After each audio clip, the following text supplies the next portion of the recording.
I'm Rabbi Devorah Lynn, one of the co-founders with Mira Goldsmith of Jewish Earth Alliance in 2019. And I'm calling you from Radio Free Bermuda, of all things, the Bermuda Triangle. And so that gives us yet another time zone because it's actually 9 o'clock here. Amy, good to see you from our steering committee. Jewish Earth Alliance, we founded it in order to give people who were passionate about climate the tools and the enthusiasm and the support to keep making demands upon their representatives that they pay attention to climate legislation, and do something every single month towards that purpose. And now we are having 2 lobby days every year. Can everybody hear me okay? Wave a little bit if you can hear. Good. All right. So we always start our meetings off with a spiritual leader, and it is my great honor and pleasure to introduce Dr. Sylvia Boorstein, who began as a psychotherapist and teacher of psychology, Hatha Yoga, and women's studies. Her thesis topic really sparked my attention. It was called Hatha Yoga as a Gentle Psychotherapeutic Tool. And that was quite early on. Sylvia is a founding member and teacher of Spirit Rock Meditation Center in Woodacre, California, and has been teaching Dharma and mindfulness meditation since 1985. In addition, she is a mother, a grandmother, and a great-grandmother, and a proud member of Congregation Road of Shalom of Marin. Her books include It's Easier Than You Think, The Buddhist Way to Happiness, That's Funny, You Don't Look Buddhist, and Pay Attention for Goodness Sake. Sylvia, please, it's our honor to have you as a guest, and please give us some inspiration for our meeting. Thank you very much for inviting me. At Spirit Rock, as I'm sure you do with all your meetings, we begin and we end with a kavanah for what we're going to do, and then an appreciation for what we did. So here we are, and we're just about to do things. And what I always like to do, if I were in person with all of you, I would say, look around the table. But here we are in this age, so we say, look around the screen and see all of the people that have come to meet with you. And particularly, I don't know if you have a way of knowing where everyone is from, but I know that somebody's here from Bermuda and somebody's here from the West Coast. And there are people, I'm sure, in Hawaii, or there should be if they aren't there. That if we really looked at who was at this table, we would see that beyond each of us is our children, our parents, our sisters, our brothers, our particular family, whether we live with them or at a distance. They're in our heart as family. And I actually do think spaciously in my mind of we live here and here and here and here and here. But actually, we live all over the place. If we were to add up all the places of all of our children and parents and cousins and aunts and everyone whose lives matter to us, we'd be all over the planet.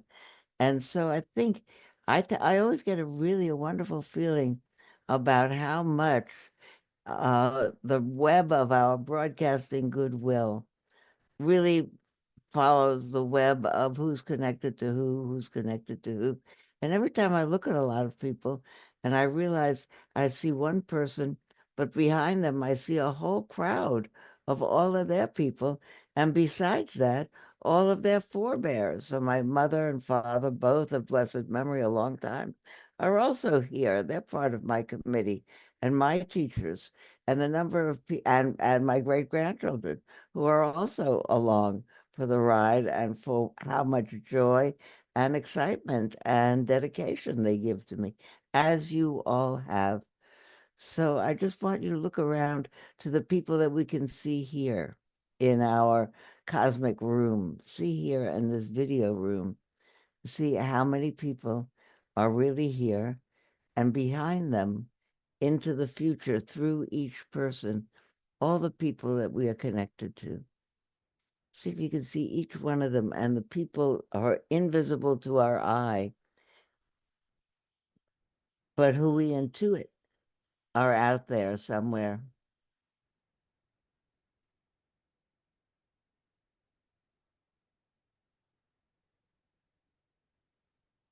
My always experience is when I stop before beginning to talk or discuss with people and just look at people that I work with and live with and that are familiar to me.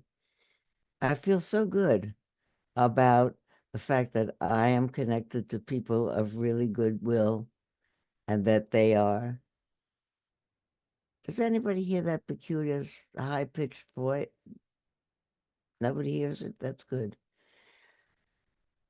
I always feel good, and I feel in myself all the connections that I have, past and future and currently, and how many connections I suddenly am connected to in a cosmic web of people.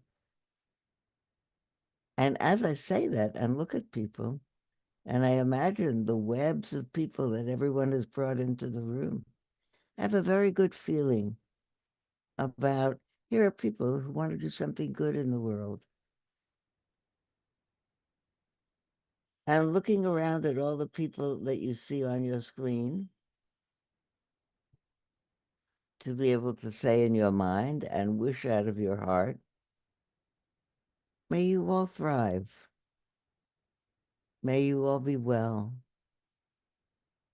May each of our wishes for a planet that's alive and vital and thriving and nourishing, may all of our wishes for all of our children and their children and everyone's children be amplified.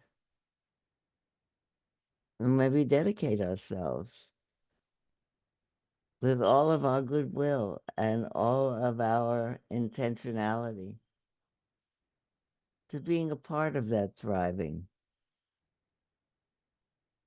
May everyone have enough to eat. May everyone have shelter.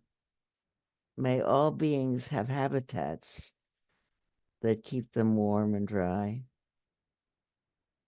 May this be a planet that takes care of itself, so the beings on it can take care of themselves and everyone that they take care of.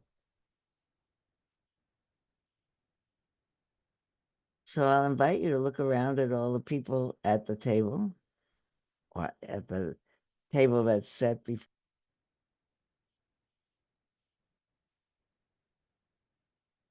See if we can really feel it. Your whole body is wishing them well.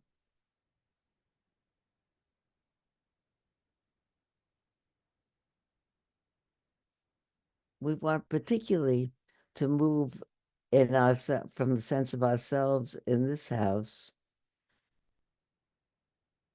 particularly to live in the earth, on the earth, as everybody's house. This is the month of the only wish I have is to live in God's house forever. And I think we are as we do this kind of work.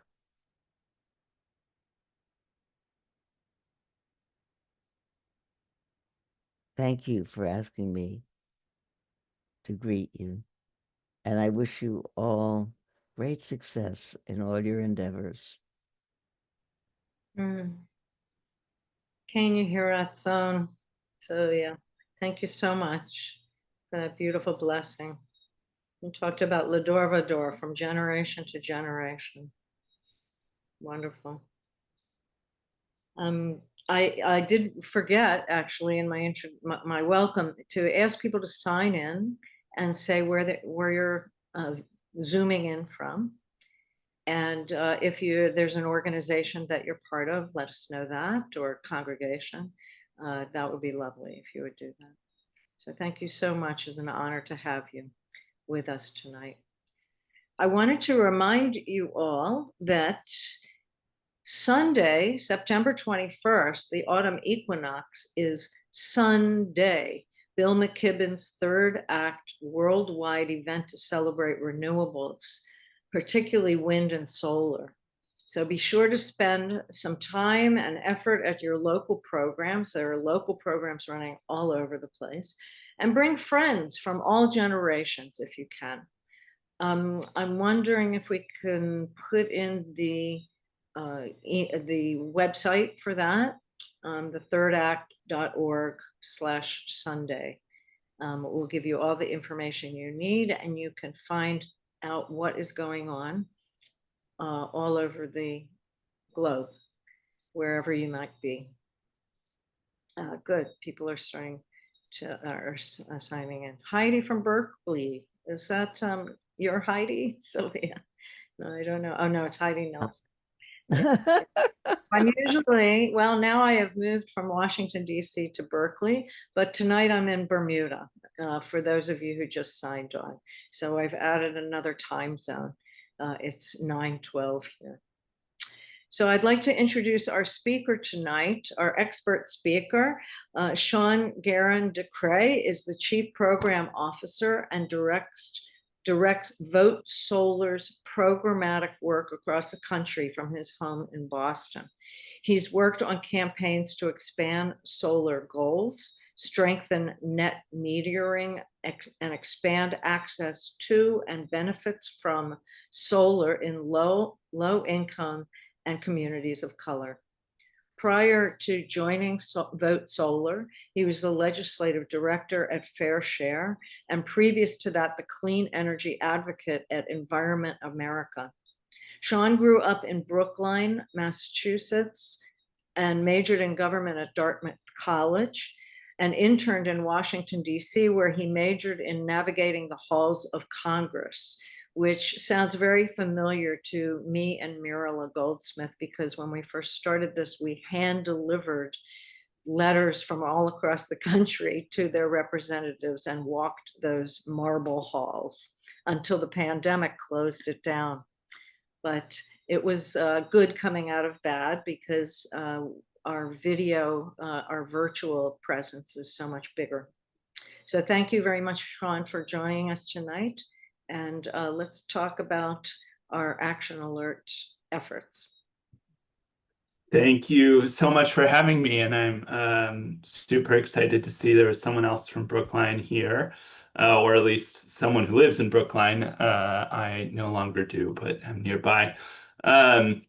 Really excited to be here. Thank you for that intro, and I'll just start by saying, having grown up in a community that is significantly Jewish, and my father's Jewish, and a lot of sort of the cultural heritage that I was raised in is Jewish, and my grounding in social justice and my interest in this work that has sustained my whole career, I think, is really grounded in that cultural heritage. And so excited to be here, and as always, super proud of the Jewish participation in a lot of social good over many thousands of years. So I'm going to talk briefly about how we can push to take advantage of the clean energy incentives that the federal government has for as long as they last. But I'll start by just briefly introducing Vote Solar a little bit. So Vote Solar is a nationwide nonprofit advocacy group. We work all across the country, but focused on state level policy. And fundamentally, our North Star is clean energy that serves everybody. And we imagine a world that is truly resilient and clean and powered by the sun. And our path there is to realize 100% clean energy through a real solutions-driven, but also people-first approach. Some of the way that we approach this work, we think of this sort of flywheel as our theory of change. We were founded at a time in which a lot of our work was just to build solar, because We needed to prove the technology, and we needed economies of scale to drive the price of solar down. We have achieved that, and solar is now the cheapest energy resource in the world. And so the next phase is really about how do you integrate this technology into our broader energy system and economy to maximize the benefits for everybody, so that we are not just delivering cheap power, but we're delivering it consistently, we're delivering it to the people who need it most, that we're offering jobs and support to those who can most benefit or have paid the most for our current fossil fuel system. And then finally, accelerate this ongoing flywheel by telling the story about those benefits, making sure people feel it tangibly and know that solar is providing this advantage to them and their community so that they build political will and drive for building more and then integrating more and then accelerating more. So with that, I will move on to the topic at hand. Obviously, this election cycle and now the proof in the pudding of the Trump administration are dark times for climate and clean energy. But I am here to tell you that there are opportunities to move climate action forward and maintain this path towards a 100% clean powered energy economy. And I have this faith for a few reasons, focused really on state level action here in the US. The first is that there are champions for addressing climate change and driving clean energy growth that are in power in states across the country. I've included a few quotes here from my governor, Maura Healey in Massachusetts, but also Governor Pritzker in Illinois, Governor Phil Murphy in New Jersey, Governor Gavin Newsom, who I will say I have my own bones to pick with sometimes on clean energy policy, but is unquestionably a climate champion. And state legislators and majorities and leaders across the country.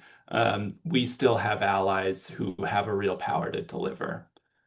The next is that the reality at the state level is that regulators and state leaders need to keep the light on, and they are accountable to the reality and the impacts of either fluctuating lights when we got blackouts because we don't have enough power, or climate-driven extreme weather impacts us, or because our bills go up and we can't afford them anymore. State leaders, state legislators hear from their constituents far more. They live in the communities all year round, and are vulnerable to what's happening all around them. And so we know that we can reach a broader swath of legislators and state decision makers than we can at the federal level, where many are just shutting their eyes and ears to our pleas and to what's happening on the ground. And so even in Republican parts of the country, for instance, we are seeing progress on climate and clean energy because it is the right technical and economic answer. And at the end of the day, they are more accountable to that reality. In particular, a lot of Vote Solar's work is focused on the regulatory world. So our utility commissions that decide what exactly goes on your electric bill and what sources of energy our utilities use and how we maintain this complex energy system that we've built out. And those regulators have legal required responsibility for what they're supposed to look towards, the progress that they're supposed, or the process that they're supposed to run to make their decisions, and the proof that they need to use to make their decisions, which allows for the truth to win out. Facts matter in the regulatory world in a way that they sometimes feel like they're not anymore mattering in the political world. And the facts are on our side. And so we are still fighting in electric rate cases where your bills are decided, and integrated resource planning where utilities are deciding how to source their energy, because we have the right answer. And then we at Vote Solar believe in particular that local solar has a real opportunity to cross particularly sort of partisan and geographical lines.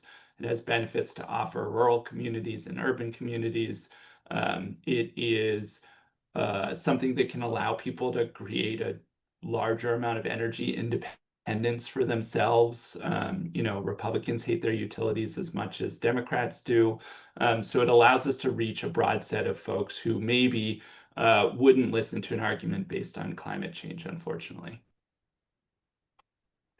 Moving on to this moment, with the one big beautiful bill, we saw the most significant supports for clean energy and climate progress at the federal level are either have been cut or are being driven to cut pretty quickly. So many of the residential choices that you can make to harness clean energy or invest in energy efficiency have received tax credits, and those expire at the end of this year. And then for businesses and larger institutions who want to invest in renewable energy, or if your utility wants to build a big project, those expire over the next few years. And so this is a moment in which the federal government is still offering to pay 30% of the cost of renewable energy and a little less than that of energy efficiency upgrades. And so we want to maximize for states this incredible opportunity to harness that support and to drive affordable expansion of renewable energy. Governors in particular have a tremendous amount of power to influence this. So here's a quote that was put out when Governor Polis from Colorado issued a directive to all of his state agencies recently to do anything in their power to accelerate the development of renewable energy during this time in which the tax credits are available at the federal level.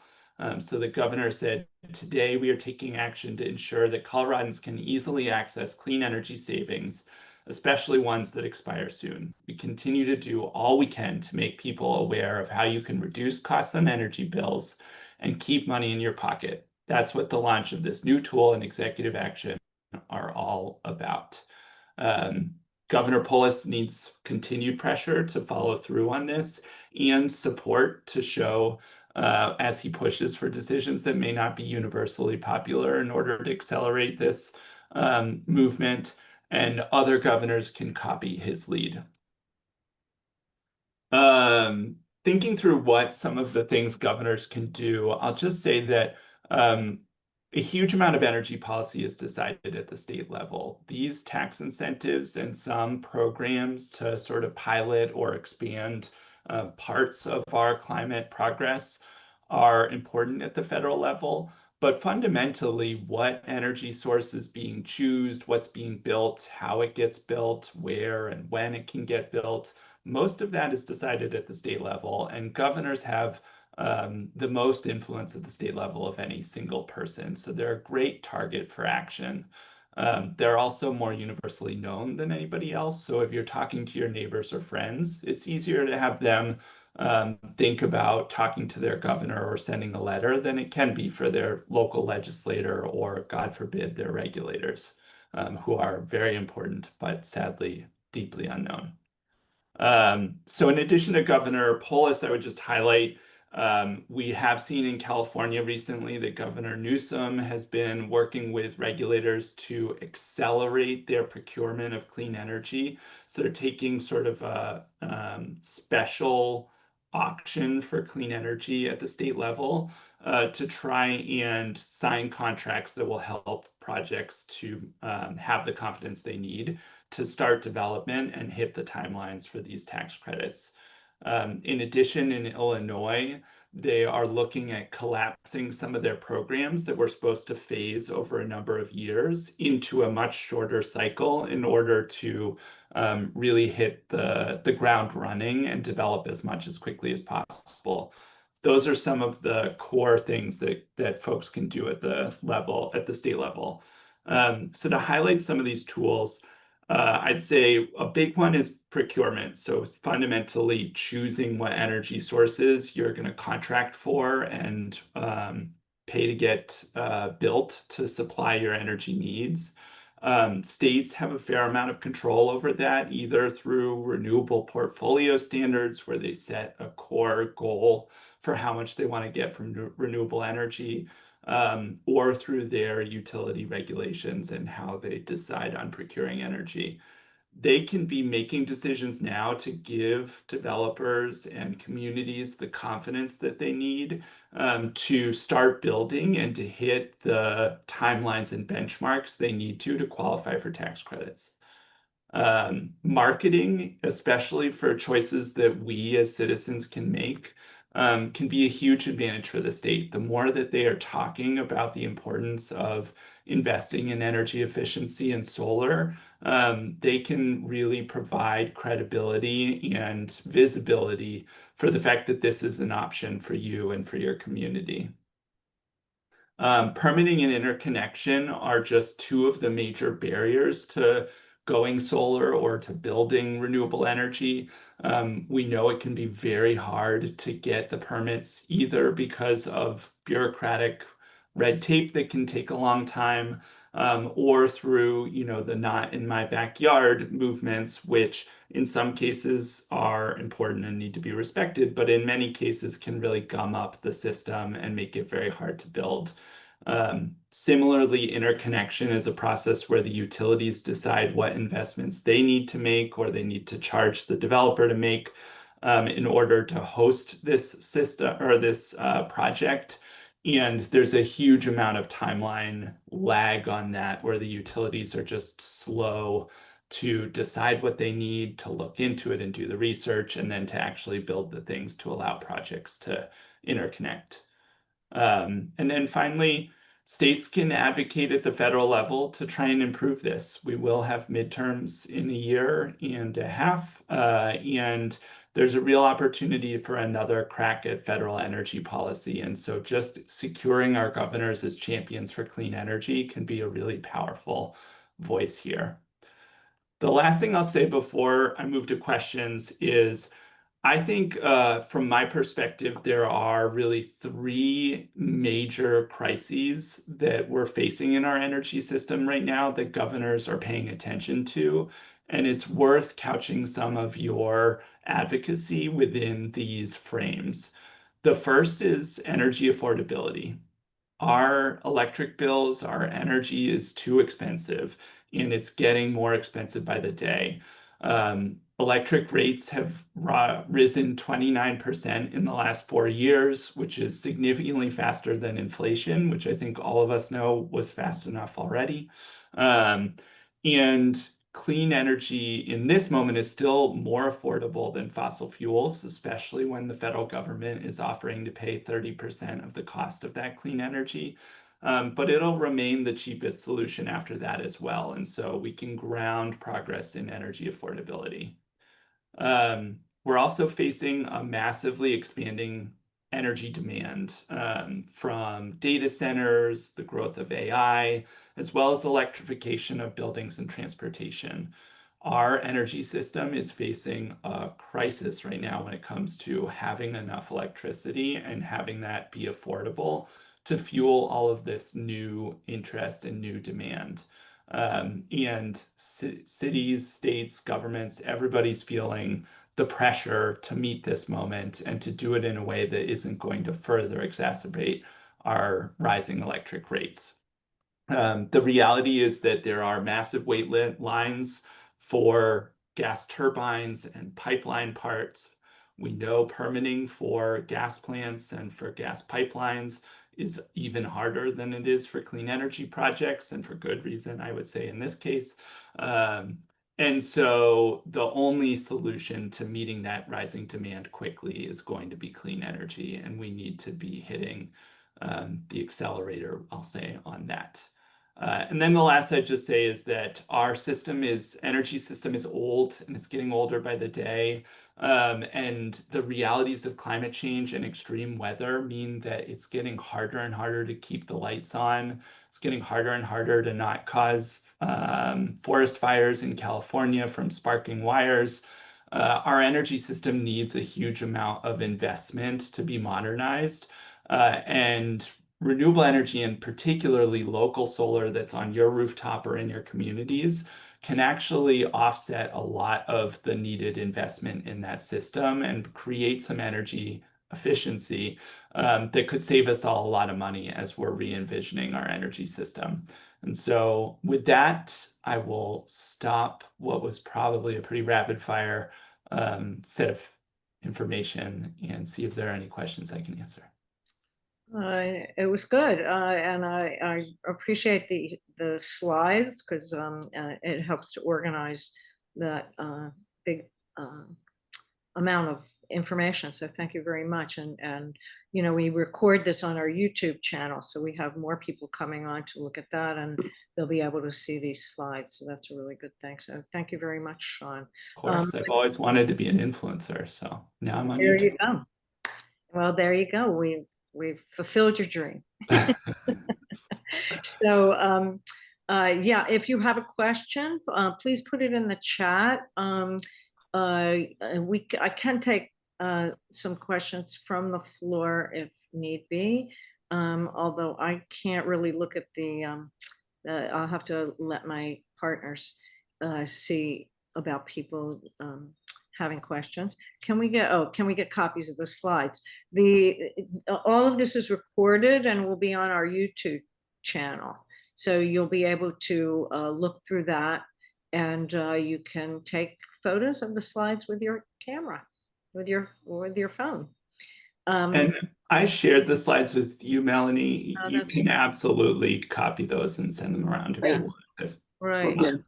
Right. Not secretive. So while we're waiting for other people to ask questions, early on in your talk, you said you focused on people who paid the most for fossil fuels. Were you speaking of money as well as health and their just mental health and physical health, etc.? Yeah, across the board. So we work pretty closely with many environmental justice communities who are facing the real community impacts of hosting fossil fuel infrastructure or generation. I think also if you look at energy burden and who is paying a larger part of their income for their energy expenses, looking to the communities that are facing the most severe energy burden is a lens that we take as well to this work. And I think there's an opportunity with clean energy to focus some of the benefits to those communities so that not only are we stopping some of the negative impacts on them, but we could actually approach a greater degree of justice over time by directing a greater amount of the benefits towards them. I thought that was very polite the way you said they're hosting the fossil fuel companies. Yeah, very polite way to put it. Marilyn Goldsmith, we usually focus on federal policy. You mentioned that getting governors to pressure Congress could be helpful. How can we do that? Yeah, that's a good question. Certainly, we have done some work to get governors and state legislators to reach out to their Congress people and make their case on this. I do think it can help for them to make it clear why this impacts the state itself and the state's policies and plans. Right now, some of our efforts are actually around the governors as a legal force on some of the defense of the Inflation Reduction Act and federal programs for clean energy. So we've been working with attorney generals on lawsuits around solar for all funding and greenhouse gas reduction funding, which were together about $27 billion to support using clean energy to serve frontline communities in particular. So those environmental justice communities and those facing really severe energy burden challenges. And so just asking them to defend their own state policies and state interests at the federal level by making the case that clean energy is an integral part of their energy economy. I think there's a lot of importance to that. Yeah, they're an important and trusted voice, basically. Yeah. Let's see, Elliot Rabin from New York. Yes, New Jersey? Did I get that right? With only 3.5 months left, how much new solar do you think is possible? Do you have goals you're hoping to hit? We have not put together a goal for that period, although I wish that we had one, so maybe I'll think about that. But there is quite a bit, so I do expect we'll see a rush on rooftop solar development during this period. I'll say I myself looked into adding batteries. I already have solar, but was interested in batteries and was told by every company I reached out to that they have a wait list and couldn't get to me before the end of the year. So that's a good sign. I think we can build a bunch. There are tax credits for businesses that will last longer than this. So through essentially the end of next year, for companies to qualify, which just means they need to get started and then they have a little longer to actually finish building the projects. And one of the ways that that's going to play out for residential customers is what we call third-party ownership, which is like where you lease the solar system on your roof, or you sign a power purchase agreement where they put it on your roof and you pay for a certain amount of the power it's offering you. So there are some financial systems that will allow the residential market to survive a bit, another year, basically. But it won't be owned by the customer itself, which is a little unfortunate, but unfortunately, the reality that this administration has pushed us into. Well, and connectivity to the grid, is that a problem as well? Didn't we? Yes, that is a problem. With residential solar, it's usually a matter of weeks or a month or two, for the most part, although in California, it occasionally can get longer. Um, in most parts of the country, hopefully they'll be able to move things pretty quickly. And I do think the state, the utilities know that regulators want to take advantage of this moment and are going to be particularly upset if it's just utility paperwork that's getting in the way of projects qualifying. Yeah. Let's see, Melanie's asking, in some communities, the local power companies are making it difficult for those with solar to connect. What can be done about those delays and additional fees? Do you have any advice on that? Yeah. There's a lot that can be done. So we've done some work around an accountability on interconnection. So we did some work in New York, for instance, to fundamentally put a penalty in place if utilities face a certain amount of complaints about interconnection taking too long. And there's a legal deadline for which the utilities actually have to be responsive and fulfill their part. And so if they miss that, they're now facing penalties, which before it was just a law with no Mhm. repercussions. So there are policies like that. Another one that we're seeing is it's called flexible interconnection, but it's basically where if you have solar and an energy storage system, a battery, you can essentially curtail, like not export a certain amount to the grid, which will not trigger the need for a major new investment. And so we can engineer it so that you keep and use more of your power on your own in your own home. And that can mean that you don't need the big investment that would take longer. So there are policies like that. And that is the kind of thing that I think governors putting pressure on their administration to streamline and to be able to get the from idea to interconnection pipeline as quick as possible can make a big difference. Yeah. And we have can you talk about what's going on with federal initiatives on permitting? Congress is looking at that. What changes do you support? We do relatively limited work at the federal level, so I'll say I'm not an expert on this.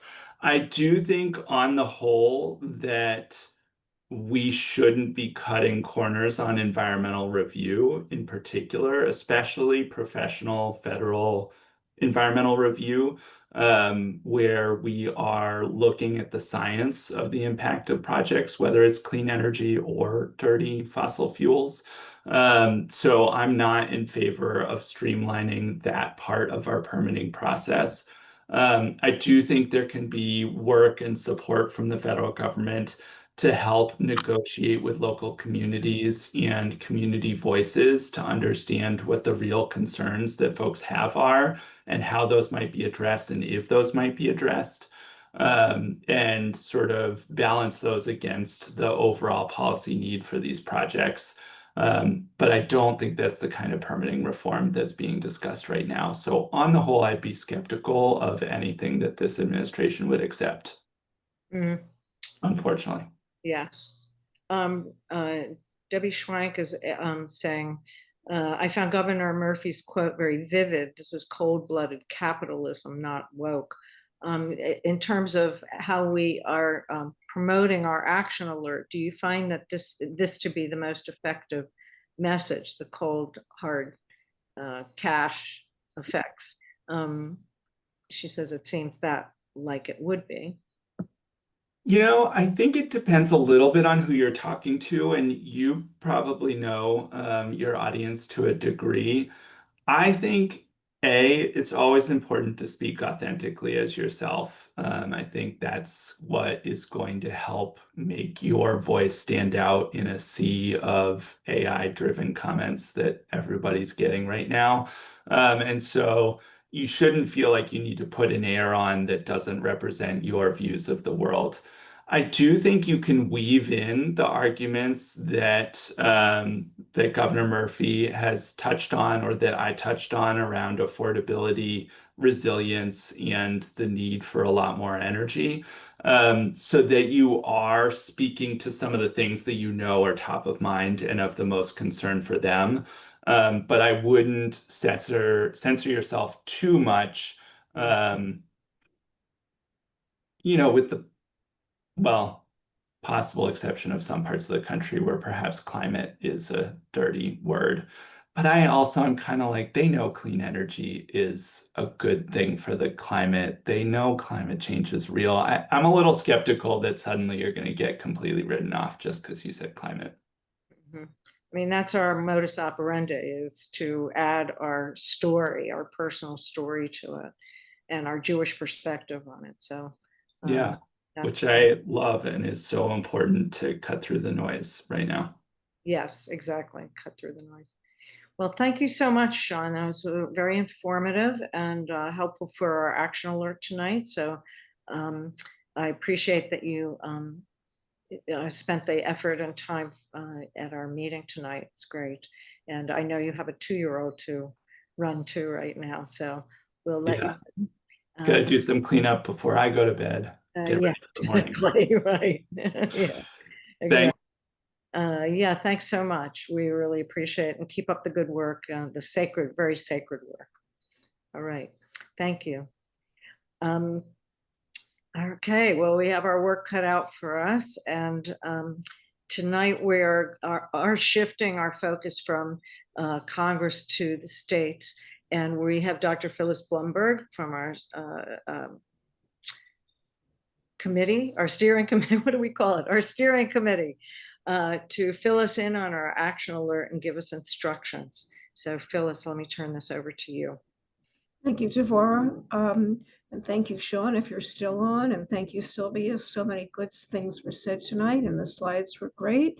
And we're pivoting a little bit tonight. We've never before worked at the state level, but we feel, just like Sean said, right now, what we need to do is get our governors to understand that they have a lot of power and that they can play an essential role in making sure that everybody, the state level, everybody down to individuals, can take advantage of the tax credits before they expire. And just like Sean said, states can play a role in this. And also we can convince our governors that if states that lead in facilitating the deployment of clean energy projects will have payoffs. The payoffs will be new investments, new jobs, more and more jobs is a cyclical thing, but most important, it's lower energy costs for everybody. So that's why we're pivoting to talking to the governors right now. And I just want to go over a little bit of the detail. I don't want to get too much into the weeds. The federal tax credits, which can be over 30%, can support deployment of new energy generation projects. And Sean went over beautifully why we need to do this in terms of demand, and in terms of affordability and accessibility. 2 points in terms of, there was a question in the chat, like how much could we do? These are 2 deadlines to keep in mind, that the impending expiration of these credits threatens Americans with increased utility bills and will strain the grid reliability. The first deadline is that projects must start on or before July 4th, 2026 to claim these credits. So that's the first one. And the second one is the projects that start before January 1st, 2026 will not have to prove that their components in their facility are not significantly derived from foreign entities. So the quicker projects get started during 2025, the less restrictive they will have to face. But projects can still go online get started until July 4th. A lot of people think they have to be completed. They don't, they just have to be started. So that's just something to keep in mind. And we're talking about individual projects all the way up to utility scale projects. So I did some reading and my suggestions are slightly different than what Sean said, but feel free to use what Sean said because he had some great points, but I have a couple of different suggestions. And these are very pragmatic suggestions. The first is that we're asking your governor to appoint a point person and a team to work across agencies. So this person would really be a facilitator and somebody who can work with all different types of people, with developers, with utilities, with the PUCs, and to try to break down the barriers and rapidly advance solar and wind projects, particularly solar, because they can get up so much quicker. And we want that team to contract everybody they possibly can to identify specific projects and roadblocks. We talked about the fact that there is a long queue right now to get things over the hump, to get them to commence construction. And if we can, leapfrog the clean energy projects over the dirty energy projects, the gas powered plants, that would really help to get that money to us. And the second recommendation that we're asking you to do is to direct your local state PUC or Public Utility Commission to work with the utilities to fast track interconnection processes. This has been that queuing process where there's interconnection isn't working because they wait, and the longer things wait, the more expensive things might be to develop it because they won't have the tax credits, and projects get pulled away. So if they're waiting too long and the tax credits have gone, then projects just die. And we don't want that to happen because these projects will save money and they'll make for a more reliable grid. So those are the 2 things that we're asking you to consider, as well as anything that Sean said. So we normally say go to your the federal bureau, but now we're going to the National Governors Association, and we could put that in the chat. It's a simple https://NGA organization, and if you click on the top row that shows the governors, and then you'll see all the pictures of your governor as well as the states they're in. Click the picture of your governor to find out how you contact your governor. If you don't already, you can also go to the state site for that name of that governor. Hopefully you'll know that, and find their telephone number or their website. So you have a choice tonight. You can either call them and leave a message, or you can leave a comment on their website. We learned several months ago that it's always a good idea to let your state representative and your state senator, if you're in a state that has both, about your action. And I actually did my action last week. I sent it to my governor Governor Shapiro, Pennsylvania. And I got a very nice letter from both my state representative and my senator saying, thank you for this. We knew it was clearly not a letter that was a form letter because they didn't know how to respond to this, but they were very appreciative. And they said, thank you. You even informed me about things that I didn't know. So just copy them on whatever you say and do. So I have an easy script for you.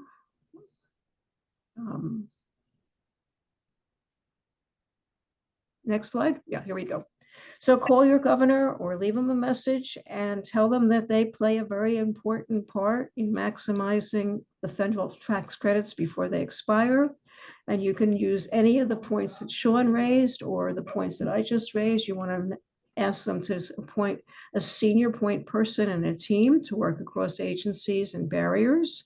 And then also to direct the State Utility Commission to work with utilities for fast tracking interconnection processes that meet the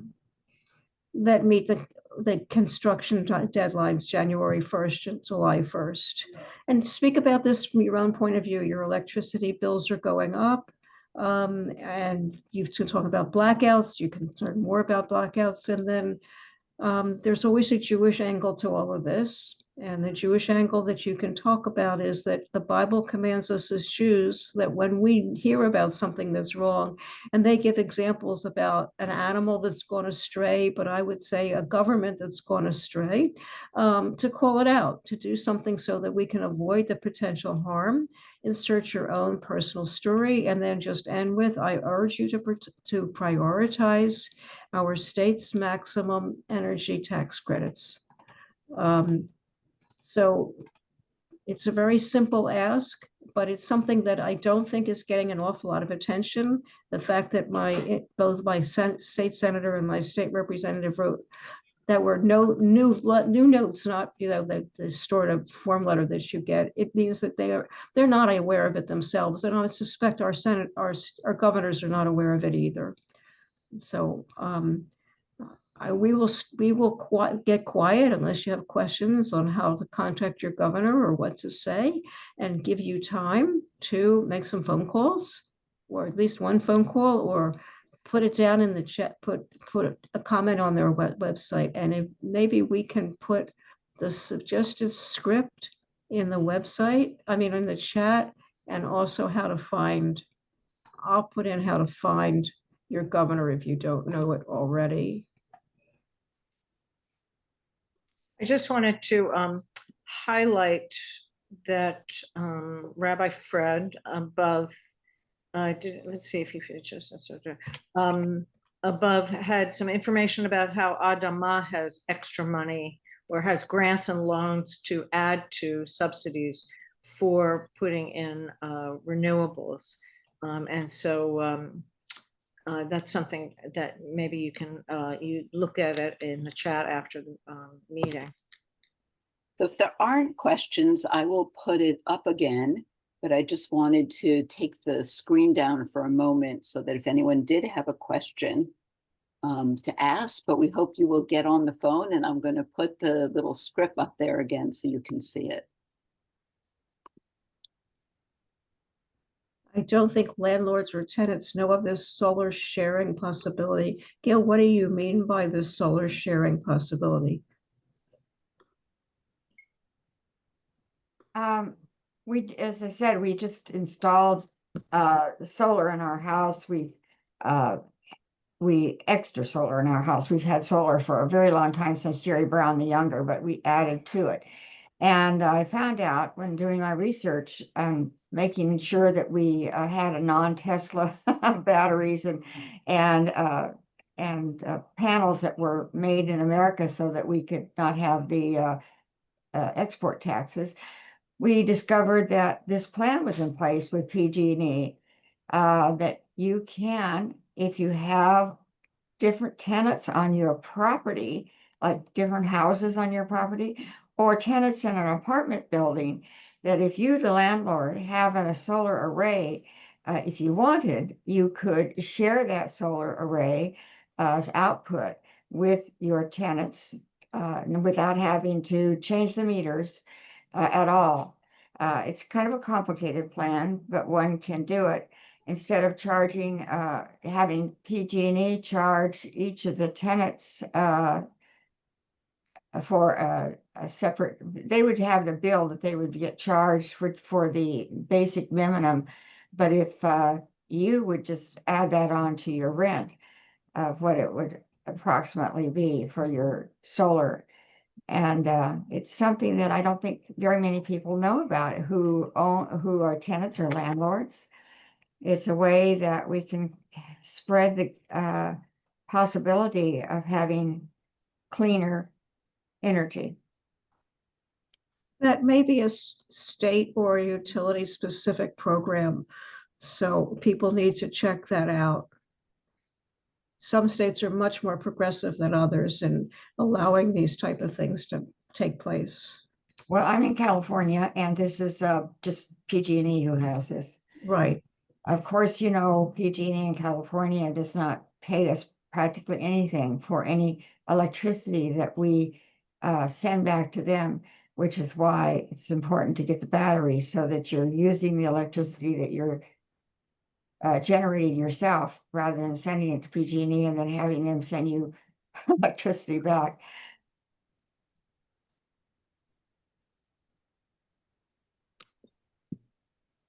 And while we were talking about synagogues, Fred did mention not only does Adamah have money, but Interfaith Power and Light also has, in some states, have money to give for synagogues to install solar on their roofs. So I mean, as Sean said, the contractors right now are super busy. I actually think that people should wake up, and coming to Sunday this week will help them realize that solar is a good investment, even if you have to pay 30% more for it.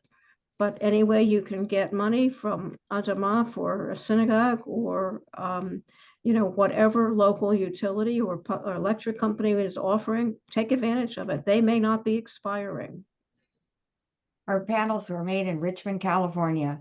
They were not made overseas, so we did not have to pay any tariff, as was batteries were made right here in California. So you can check in your states. There's probably places where you can get things that are not imported.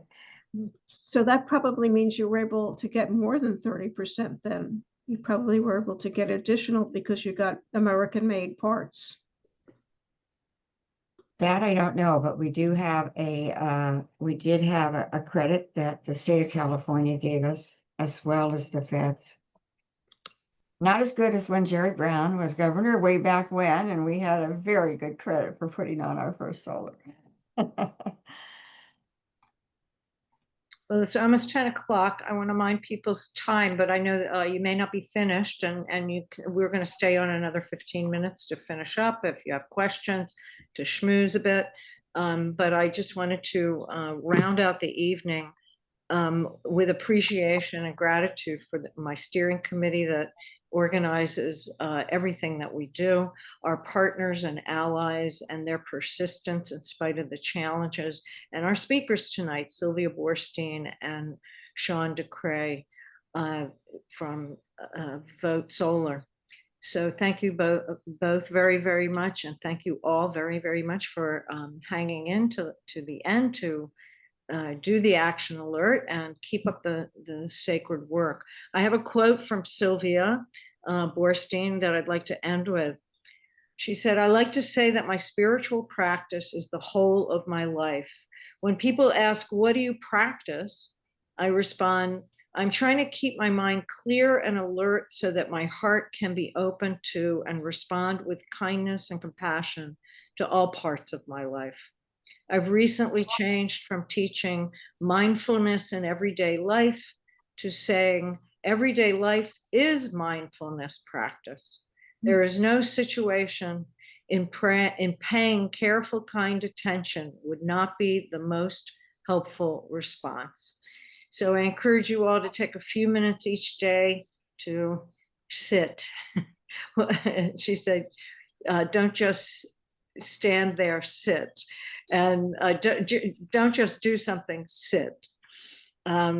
And gather your thoughts and take care of yourself in these trying times so that you can make effective decisions and take effective directions. So blessings to you all in your activism, and may the advocacy be a mindful practice filled with compassion, courage, kindness, and renewable energy for the earth and for yourself. And don't forget, Third Act is this Sunday, celebrating solar and wind power. Shana Tova. So invite somebody and go with friends and get other generations to go. Shana Tova, for a better year than this one has been. And we will see you next month, October 21st. We look forward to hearing about what you did on Sunday with Third Act. And good night to everyone. But we will stay on for another 10 or 15 minutes if you have further questions.